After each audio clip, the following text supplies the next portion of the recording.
नमस्कार। डीडी राजस्थान के कार्यक्रम कानून की बात में आप सभी का हार्दिक स्वागत और अभिनंदन है। दर्शकों, आज तक इस कार्यक्रम के जरिए हमने बहुत से अधिकारों के बारे में बात की। कभी महिला अधिकार, कभी मानव अधिकार, कभी भरण पोषण के अधिकार, तो कभी संपत्ति के अधिकार। लेकिन आज अधिकारों की बात नहीं होगी, क्योंकि आज बात होगी कर्तव्यों की। एक व्यक्ति के अधिकारों की रक्षा तभी हो सकती है जब दूसरा व्यक्ति अपने कर्तव्यों की पालना करे।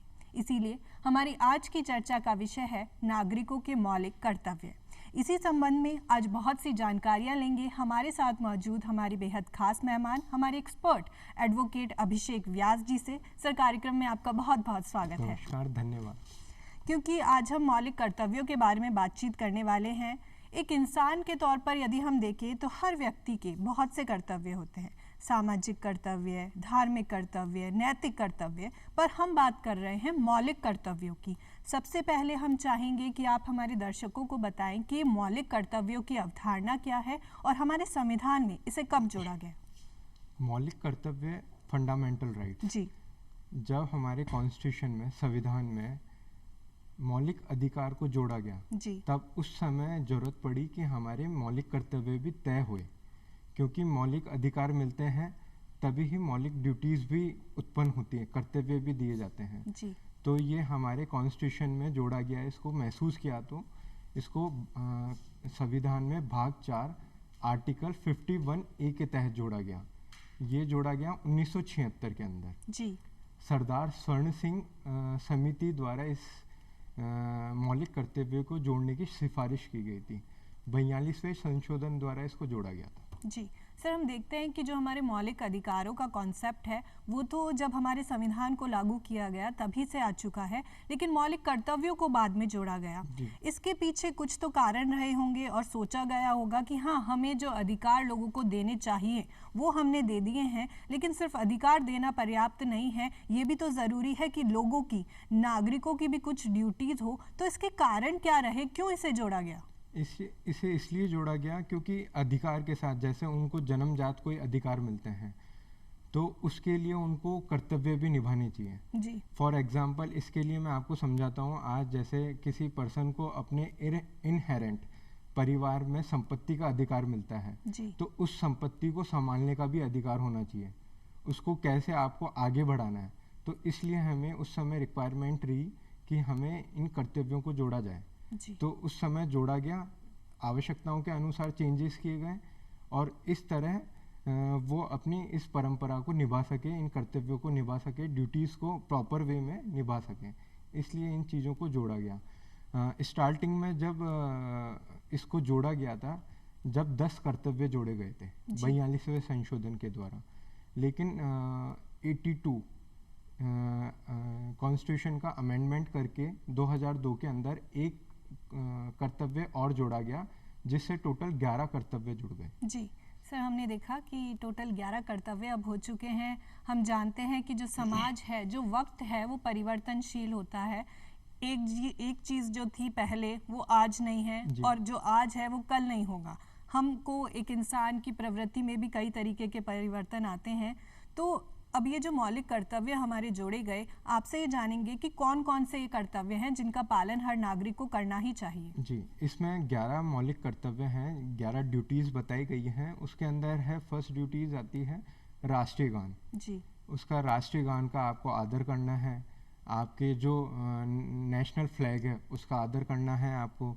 उसके अलावा आपको पर्यावरण सुरक्षा करनी है, आपको शिक्षा का अधिकार हो गया, आपकी सामाजिक सुरक्षा हो गई, साथ में आपकी व्यक्तिगत प्लस सामूहिक बढ़ावा देना हो गया, सबको समानता का अधिकार प्लस सम्मान का अधिकार प्लस भारतत्व का अधिकार, वैज्ञानिक अधिकार हो गए। इसके अंदर धर्म के अधिकार भी आ गए कि आपको धर्म के अकॉर्डिंग बांटना नहीं है देश के लोगों को।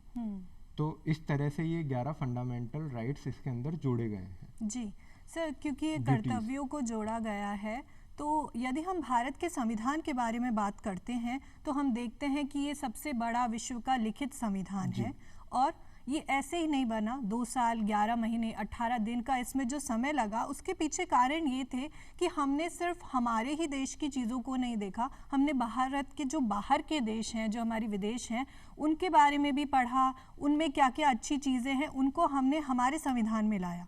अब यदि हम मौलिक कर्तव्यों को देखते हैं, फॉरेन कंट्रीज़ में भी क्या इस तरीके के कॉन्सेप्ट्स हैं? जी बिल्कुल हैं। हमने ये रूस से लिया था मौलिक कर्तव्य, और हम इंडिया सेकंड था जिसने मौलिक कर्तव्य अडॉप्ट करे थे।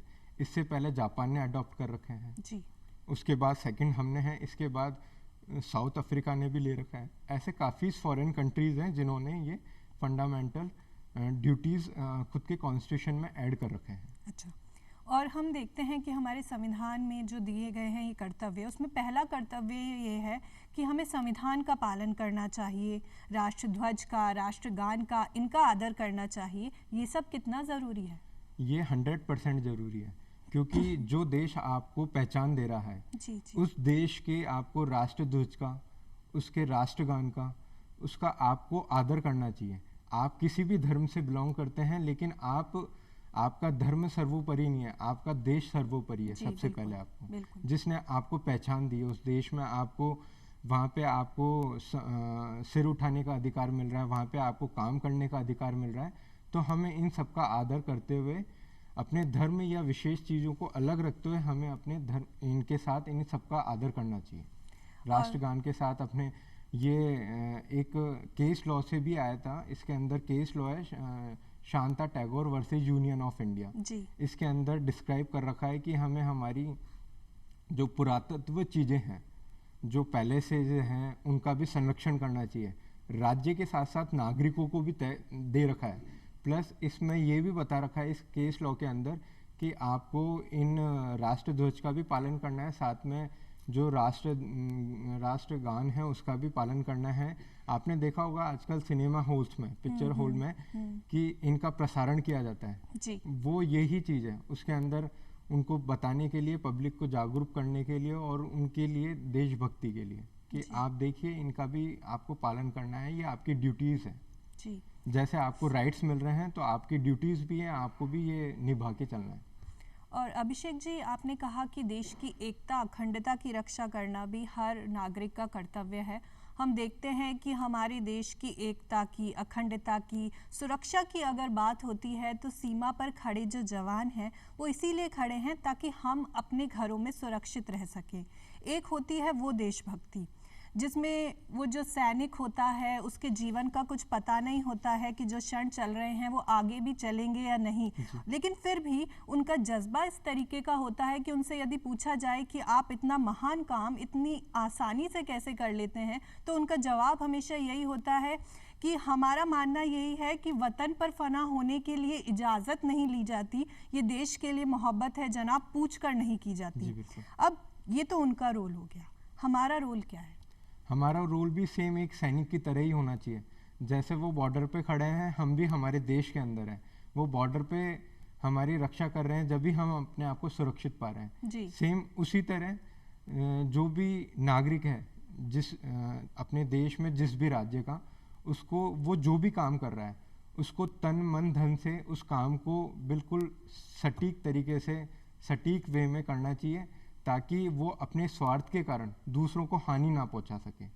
यही इनके कर्तव्य होने चाहिए हर नागरिक के।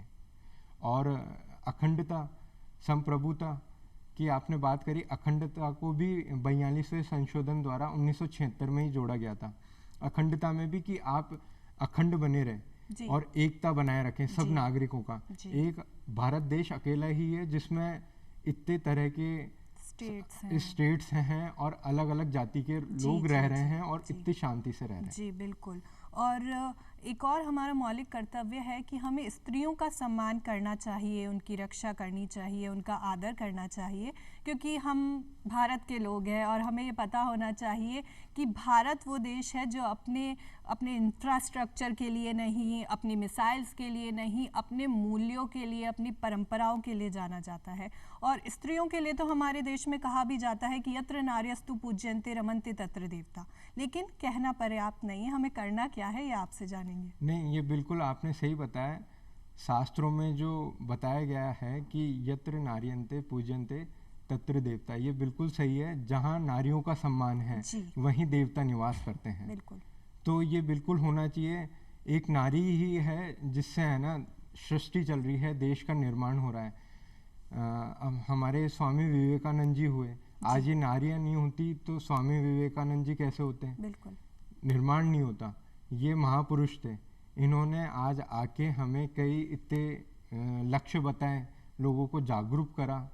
तो ये किसकी देन है? ये सब नारियों की देन है। तो इनका हर स्तर पे, हर स्तर पे, हर स्टेज पे और हर समाज में इनका सम्मान करना चाहिए, पूजनीय होना चाहिए, इनका एक कदम आगे ही होना चाहिए। बिल्कुल बिल्कुल सर, बहुत अच्छी बात आपने कही कि इन्हें पीछे रहने की तो बात हम कर ही नहीं रहे हैं। आज पुरुष खुद कह रहे हैं कि नारियों को आगे ही रहना चाहिए। चलिए, ऐसी यदि सोच है तो नारियों को आगे रहने से कोई नहीं रोक सकता है।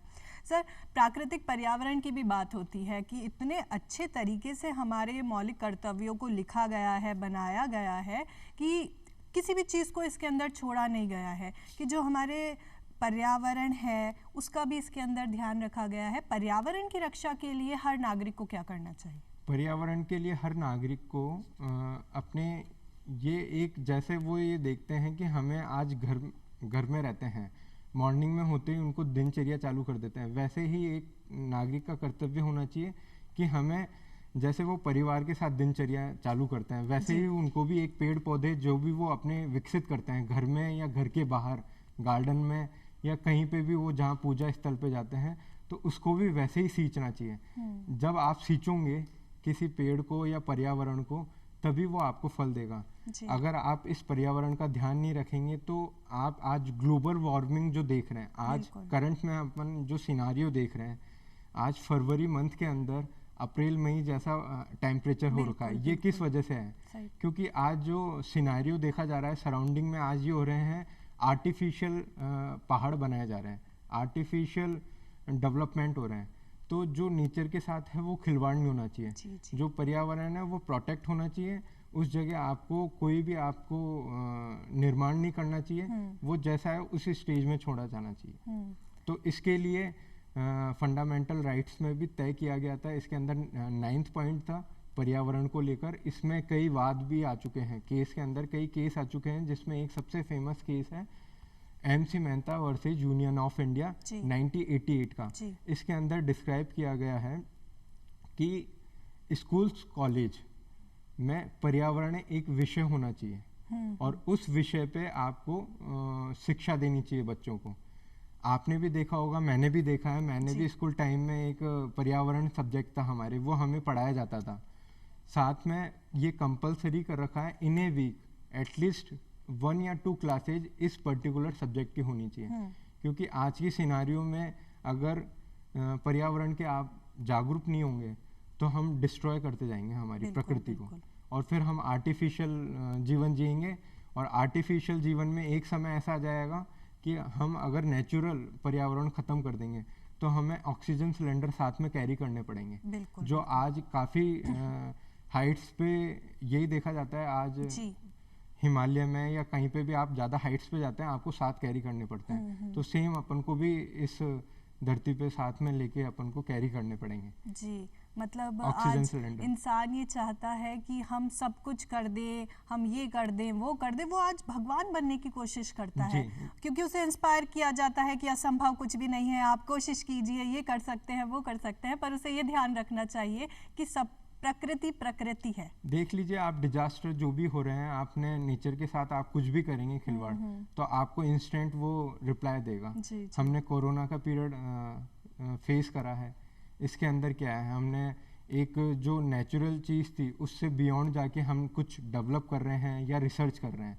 तो नेचर के साथ आप खिलवाड़ कर रहे हैं तो तुरंत आपको उसका रिजल्ट देखने को मिलता है। और ये हमारे कर्मों की तरह है कि जिस तरीके से हम कर्म करेंगे उसी तरीके का फल हमको बिल्कुल, जैसा आप बोएंगे वैसा पाओगे आप। बिल्कुल बिल्कुल सर। दूसरी चीज़ ये कि ये भी होता है कि जो सार्वजनिक संपत्ति हमारी है, हमारा ये कर्तव्य है कि हम उसकी भी रक्षा करें। बहुत से मैटर ऐसे होते हैं कि कई बार कोई प्रदर्शन होते हैं, विद्रोह होते हैं, उसमें जो सार्वजनिक संपत्ति है उसको बहुत नुकसान पहुंचाया जाता है। मांग हमारी होती है, लेकिन उसके लिए इस तरीके की तोड़फोड़ करना, हिंसात्मक प्रदर्शन करना, ये अच्छी बात नहीं है। इससे सरकार का नुकसान होता है। ये काम ना हो, इसके लिए क्या किया जा सकता है? सरकार का नुकसान नहीं होता, इसमें अल्टीमेटली पर्सन अपना नुकसान करता है, क्योंकि सरकार फिर आपसे वसूल करेगी, आपके ऊपर अधिरोपित किए जाएंगे टैक्स। तो जो भी आपको प्रोटेस्ट करना है वो एक शांति वे में करना चाहिए। इसके लिए यही है, उनको खुद को अपनी ड्यूटी समझनी होगी साथ में। आज जैसे हम रोड पे प्रोटेस्ट करने के लिए निकलते हैं तो कई बार देखा जाता है कि अच्छे अच्छे बुद्धिजीवी लोग भी डिमार्केशन होते हैं या गवर्नमेंट की प्रॉपर्टीज होती हैं, उनको नुकसान पहुंचाते हैं। तो अल्टीमेटली वो रिकवरी उन पर्सन से ही की जाती है। अब वो इनडायरेक्ट वे में की जाती है, डायरेक्टली नहीं की जाती है। आपके ऊपर टैक्स लगा दिया जाएगा, वो बढ़ा दिया जाएगा। अगर वो चीज़ आप नहीं करेंगे तो ये चीज़ आपके लिए ही डेवलपमेंट होगी, आपको ही डेवलप किया जाएगा। इसमें मूल कर्तव्य में अपन को पनिशेबल नहीं कर रखा है, लेकिन आपको ही अपनी ड्यूटी समझनी होगी कि हम हिंसा का रास्ता करके कोई भी चीज़ पा नहीं सकते हैं। जी। अहिंसा का ही रास्ता अपन को तय करके अपन को कोई चीज़ चाहिए तो वो हम प्रोटेस्ट कर सकते हैं। बिल्कुल, मतलब महात्मा गांधी के जो विचार हैं उन्हें हमें छोड़ना नहीं है और अहिंसा के रास्ते पर ही हमें हमेशा चलते रहना है। जी ठीक है सर, एक और चीज़ है कि शिक्षा का हमारे पास अधिकार भी है कि शिक्षा को एक अधिकार के रूप में, मौलिक अधिकार के रूप में जोड़ा गया था। साथ ही ये एक कर्तव्य भी है माता पिता के लिए भी और सरकार के लिए भी। सरकार की भी ये ड्यूटी है कि जो 6 से 14 साल तक के बच्चे हैं वो उनको निःशुल्क शिक्षा प्रदान करे, और जो माता पिता हैं उनकी भी ये ड्यूटी है कि वो भी अपने बच्चों को स्कूल में पढ़ने के लिए भेजें। ये कितना ज़रूरी है? ये भी 100% ज़रूरी है। इसमें यह है कि ये लास्ट संशोधन था, इसके अंदर 86 अमेंडमेंट के द्वारा इस ड्यूटी को जोड़ा गया था। ये 11वां मूल कर्तव्य था जिसमें शिक्षा को जोड़ा गया था। इसमें स्टेट के साथ साथ पेरेंट्स को भी गवर्न किया गया है। स्टेट के लिए ये कर रखा है, आप अपने जो बुनियादी ढांचे हैं, आपकी जो फाइनेंशियल कैपेसिटीज़ है, उस अकॉर्डिंग आपको राज्य के बालक या बालिकाओं को शिक्षा का अधिकार देना है।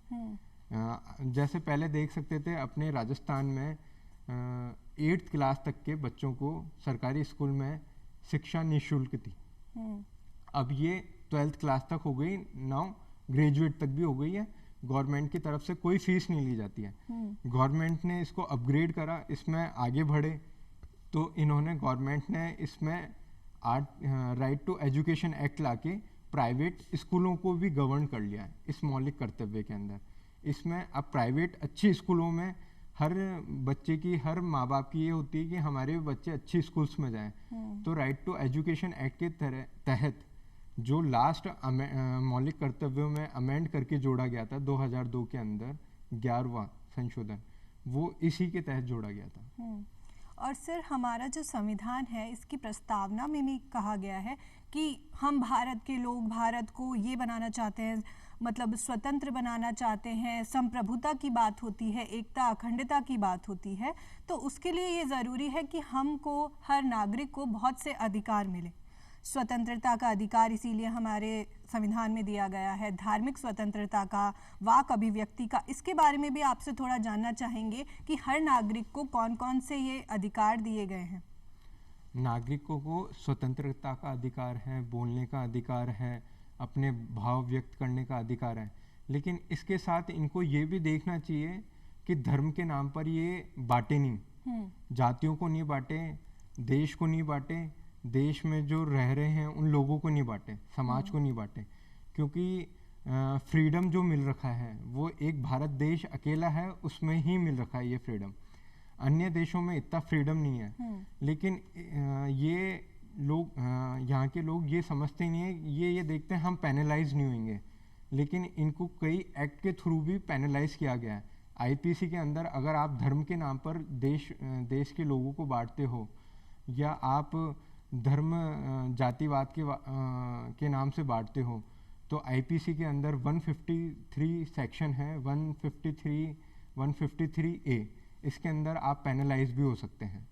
तो जातियों के नाम से नहीं बांटना चाहिए, धर्म के नाम से नहीं बांटना चाहिए, प्लस विदेशी ताकतें भी हैं कुछ जो भी इस चीज का लैकुने का फायदा उठाते हैं, क्योंकि यहाँ अगर लोगों में समानता नहीं होगी, अखंडता नहीं रखेंगे, वो एक सॉवरेनिटी बोला जाता है, संप्रभुता, वो नहीं रहेगी, तो विदेशी ताकतें इसका फायदा उठाती हैं। और विदेशी ताकतों में होते हैं हमारे पड़ोसी मुल्क, वो सबसे ज्यादा फायदा उठाते हैं। मैं नाम नहीं लेना चाहूंगा पड़ोसी मुल्कों का जी। तो इसको अपने ड्यूटीज और अपने कर्तव्य देखते हुए लोगों को अपने राइट पथ का चूज करना चाहिए। सर, हम देख रहे हैं कि संविधान की बात कर रहे हैं, बहुत से अधिकार हैं, बहुत से कर्तव्य हैं, एक पूरी तरीके की एक सुव्यवस्था इसके तहत की गई है। लेकिन अभी व्यवस्था करने से बात नहीं बनती है जब तक कि जो नागरिक हैं यदि वो अपने कर्तव्यों का पालन नहीं करते हैं और जो अधिकार उन्हें दिए गए हैं उनका पालन वो कर नहीं पाते हैं, चाहे वो किसी भी वजह से हो, चाहे सरकारी वजह से, खुद के स्तर पर, तो लोगों में अवेयरनेस होनी बहुत ज़रूरी है। एक तो उन्हें ये पता होना चाहिए कि उनके अधिकार क्या क्या है। अगर आपको यही नहीं पता है कि आपके अधिकार क्या क्या हैं, जैसे महिलाएं हैं, ग्रामीण क्षेत्रों की बात करते हैं, उन्हें नहीं पता है आज भी कि यदि उनके साथ कोई भी अत्याचार हो रहा है उन्हें कहाँ जाना है, किस तरीके से कंप्लेंट करनी है, बोलना है भी या नहीं बोलना है। तो ये अवेयरनेस कैसे आए समाज में? अवेयरनेस के लिए यही है, जो आज सोशल मीडिया है उसका गलत यूज हो रहा है। उस सोशल मीडिया प्लेटफॉर्म के थ्रू आप ये अवेयरनेस प्रोग्राम दिखा सकते हैं, उसमें ये संचालित कर सकते हैं। उसके अंदर आप बता सकते हैं आज कई अवेयरनेस प्रोग्राम चल रहे हैं, जैसे सेंटर के द्वारा चलाया गया स्वच्छ भारत अभियान, उस अभियान में स्वच्छता के बारे में बताया गया। वही स्वच्छता आपकी ड्यूटीज में भी आती है, बिल्कुल। आपके जो मूल कर्तव्य हैं उसके अंदर भी जोड़ा गया है, स्वच्छता रखनी है आपको अपने आस पड़ोस में, आपके खुद के साथ भी। आप घर में ही नहीं, आप जब रोड पे निकल रहे हो, प्रोटेस्ट कर रहे हो, या आप कहीं पे भी समाज में जा रहे हो, आपको स्वच्छता रखनी है। आप जितने नीट एंड क्लीन रहोगे वैसा ही आपको एटमॉस्फेयर मिलेगा। तो सेम इसी तरह आपको जागरूक करना है। आप कहीं पे भी जाएं, आप इधर उधर की बातें नहीं करके जो करंट में चल रहा है उससे अवेयरनेस फैलाएं। आप अगर आप ग्रामीण परिवेश में जा रहे हैं, वहाँ पे कोई समाचार के न्यूज़पेपर नहीं जा रहे हैं, वहाँ पे कोई टेलीविजन्स नहीं है, तो कभी आपका जाना होता है तो उसकी तरह पहुँचाएं, या वहाँ पे ग्राम पंचायतें लगा के पहुँचाएं, या ग्राम सभा आप आयोजित करके आप उनको बता सकते हैं कि करंट में सरकार द्वारा या NGOs द्वारा कि ये कार्यक्रम चलाए जा रहे हैं। अब आज कुपोषण है, उसमें ये कॉन्स्टिट्यूशन से ही मिल रखा है कि सरकारी स्कूलों में बच्चों को दूध पिलाया जाए, उनको आहार दिया जाए। उसके साथ फीमेल्स के लिए भी उन्होंने वहाँ पे कई अभियान चला रखे हैं। वहाँ पे उनके लिए मेडिकल की व्यवस्था है, वहाँ पे उनके लिए नैपकिन्स की व्यवस्था है। वो सारे ये इस अभियान के तहत ही है, संविधान के तहत ही है। सर, आपने स्वच्छता की बात की और वो मुझे बहुत अच्छी लगी, क्योंकि यदि हमें आगे बढ़ना है, ये एक बेसिक चीज़ है। हम कहाँ जाने की बात करते हैं, हम चांद पे तो पहुंच ही चुके हैं, मंगल पे भी लगभग पहुंच ही चुके हैं, पर यदि धरती को तो स्वस्थ रख ले, ये तो पहला कर्तव्य है हमारा। जी, वहाँ पे भी अब वहाँ पे भी पहुंचते जा रहे हैं, तो वहाँ पे भी उन्होंने स्वच्छता नहीं रखी है। अभी रिसेंटली रिपोर्ट्स थी कि अंतरिक्ष में भी इतना कचरे का स्टोरेज मिला है वहाँ पे भी। हाँ, 1 टन या मे बी ये ज़्यादा भी हो सकता है। वहाँ पे भी इतना जाके अंतरिक्ष में यानों से वहाँ पे भी आप स्वच्छता तो अब रही नहीं, बस खाली हमारे समाज में दिखाने के लिए रह गई है। और या आप अंदर भीतरी रख सकते हो या दिखावी रख सकते हो, लेकिन आप स्वच्छता जब भी हो सकती है जब आप अपने स्वार्थ के अलावा आप बाहर भी जाके स्वच्छता का दिखाएं। वहाँ पे आप जाते हैं, आप कोई भी चीज़ परचेज करते हो तो आप वहीं पी के उसको वहीं डिस्ट्रॉय कर देते हैं, या वहीं आप उसको ड्रॉप कर देते हैं। उसको प्रॉपर डस्टबिन में डालिए। आज जो राजस्थान सरकार में भी चलाया जा रहा है डस्टबिन, वो इसके तहत ही है, स्वच्छता अभियान के तहत, जो हर एक 500 मीटर के दायरे में डस्टबिन की व्यवस्था की गई है, वो इसी अभियान के तहत है। और ये हमारी ड्यूटीज है। बिल्कुल, और ये मौलिक अधिकार भी है हमारा कि हमारे को अच्छी वायु मिले, स्वस्थ जल मिले, ये सब हमें चाहिए जीने के लिए। जी, मौलिक अधिकार आपने हमारे संविधान में, भारत में मौलिक अधिकारों को USA से अडॉप्ट किया गया है। मौलिक अधिकार हमें मिलते हैं आर्टिकल 12 से लेकर 35 तक। उसमें हमारे अधिकार तय किए गए हैं। तो हमें भाग 4 के अंदर आर्टिकल 51A के अंदर हमारी ड्यूटीज तय की गए हैं। जब आप अधिकार मांगते हैं तो ड्यूटीज भी आपकी तय होनी चाहिए, क्योंकि ये एक ही सिक्के के दो पहलू हैं। जी जी जी। फॉर एग्जाम्पल इसको मैं एक अच्छे से इलैबोरेट करता हूँ आपको। एक फीमेल होती है, वो अपने सिंगल बेटी होती है फीमेल अपने पेरेंट्स के, तो वो अपने इन सिस्टर मतलब फादर की प्रॉपर्टी में हिस्सा मांगती है, तो उसकी ड्यूटी क्या होनी चाहिए? उसकी ड्यूटी ये होनी चाहिए, आफ्टर रिटायरमेंट मेरे फादर मदर, तो वहाँ पे उनको उनकी पूरी टेक केयर का, उनकी मेंटेनेंस का, उनके खाने पीने का वो राइट है। बिल्कुल। अगर वो संपत्ति में अधिकार ले रही है तो वहाँ पे उनकी ड्यूटी तय हो जाती है। वो पेरेंट्स भी अपनी डॉटर से मेंटेनेंस क्लेम करने का अधिकार रखते हैं। बिल्कुल सर, आपसे आज हमने बहुत से कर्तव्य और साथ साथ अधिकारों की भी जानकारी ली। आपने हमें अपना इतना अमूल्य समय दिया, उसके लिए बहुत बहुत धन्यवाद। धन्यवाद। तो दर्शकों, आज की इस चर्चा के बाद हम ये कह सकते हैं कि ये जो आज़ादी हमें मिली है, ये कोई दान में नहीं मिली। इसके लिए बहुत ही त्याग किए गए, समर्पण के साथ कार्य किया गया, तब जाकर के ये आज़ादी हमें मिली। बहुत से युवाओं ने, भगत सिंह ने, मंगल पांडे ने, न जाने कितने लोगों ने अपने प्राण न्यौछावर कर दिए, तब जाकर के हमें ये दिन देखने को मिला है। अब ये ज़रूरी है कि इतनी अच्छी शानदार व्यवस्था जो हमारे संविधान में की गई है, अधिकार दिए गए हैं, चलिए इनका उपयोग करते हैं, और जो कर्तव्य दिए गए हैं चलिए इनका पालन करते हैं। तो इसी उम्मीद के साथ अगली बार आपसे फिर मुलाकात होगी, तब तक के लिए इजाज़त दीजिए। नमस्कार।